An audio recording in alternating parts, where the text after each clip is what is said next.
right, episode 32 of Dynasty Trades in 5. I'm Clay. All right. I'm Shane. I'm Scott. Welcome back. Episode 32. I can't believe we're here. That's more than a month worth of Wow. episodes. Congrats, Or fellas. in Manic and Likewise. Chill time, 2.5 years. Yeah, exactly.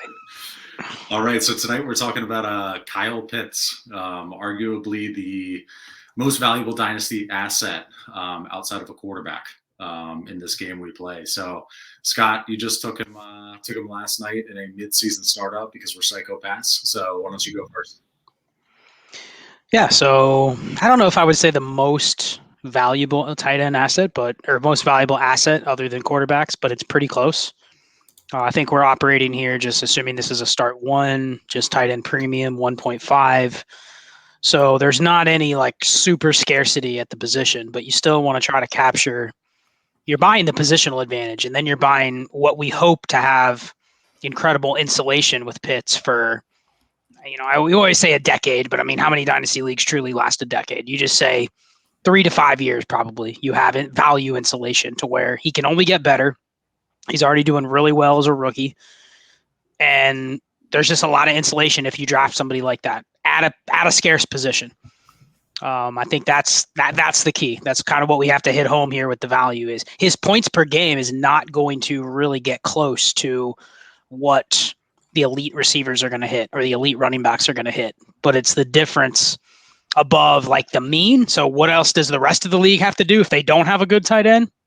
But also all the other tight ends, they do have some question marks. It hit at a perfect time to where the tight end landscape was just screaming for an alpha, and now he's here. So that's why he's the tight end 1. He's the consensus tight end 1. Yep. Any deals of swapping him for Kelsey or Kittle or Waller, those are done. You had to do those like draft day to even get it close, and now he's far exceeded all those guys. Yeah, you weren't making that trade back then either, though, because anyone that had a chance at Kelsey, Kittle, Pitts, whatever his name is, he knows his name, Pitts. Whoever had a chance at Pitts, they weren't passing that up. And it's just funny because, you had the whole crowd that go, he's a tight end. You can't draft a tight end that hard, and you can't pay that price for a tight end. And everybody goes, but he's not like other tight ends because he's not. He's a wide receiver. He's actually a good tight end. He can be that, but not like a Kittle, like just dominant run blocker, which is good because we don't want what's happening to Kittle to happen to him. I want him to get 90 receptions a year, and I think he will. Dobbins, Ayuk, and a 2022 first, or Pitts? Pitts. I was just going to say, a lot of these trades you read off, it's almost always going to be Pitts for me. Just there's probably only, like you said at the beginning, half a dozen players that are even in the deal that I'm going to go, let me think about that. And yeah. How about Kelsey and the projected like 106 or Pitts? Oh, this is super flex. I'm taking Kelsey's side. Bye, Pitts. Ooh. Yeah, that's a good one. I mean, I think if I have especially if it's a team where I have like a shot at contending right now, like the rest of the season, and I could use that 106 to maybe literally buy me another top 20 receiver or something like that. Yeah, that deal looks a lot more appealing at that point. Okay. How about Waller and 222 firsts? Assume they're late. 222 firsts, huh? Man, I'm such a pick slut. I'd probably take Waller in the picks. Yeah, so I think one other thing to mention about tight ends is that tight ends actually have a longer shelf life than what you think. But I also think we just take these rookie tight ends, and maybe Pitts is different. He's going to challenge this. But historically, if you look back, a lot of rookie tight ends that show something in their rookie year, the dynasty community overvalues them and just assumes, hey, this guy is going to be in his second year. He has to get 20% better. And then the next year, he's going to get 10% better. And then by year 5, he's going to be Rob Gronkowski in his prime. Rarely does that happen. Normally, there's like a level off period. Sometimes some of these guys go down.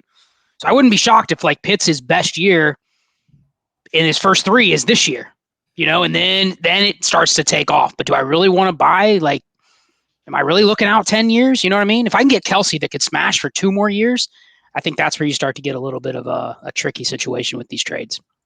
So we always get these questions, and I know it's tough to do, but in a vacuum, if you're just straight up selling Kyle Pitts for picks, are you would you sell him for 3 firsts? Would you sell him for 2 firsts in 2022 and 1 in 2023? Let's say it's a 1.75 tight end pretty 1.75. I'm not giving him up for 2 picks in 2 different years. 3 picks, I'll give up anyone. I'll give up my mom. I don't care. Scott? Scott, are you giving up family members, or are you gonna? I don't think I could sell Pitts just for 3 random firsts, and that sounds crazy, but I need the leverage. I always talk about dynasty leverage, right? Like I need the, hey, you're going to give me CD Lamb and a future first or something like that. And even if it's 1.75, that's a deal where I'm thinking about it. But if it's just random picks that could end up being, 3 109s or later, nah, I'm not going to do it.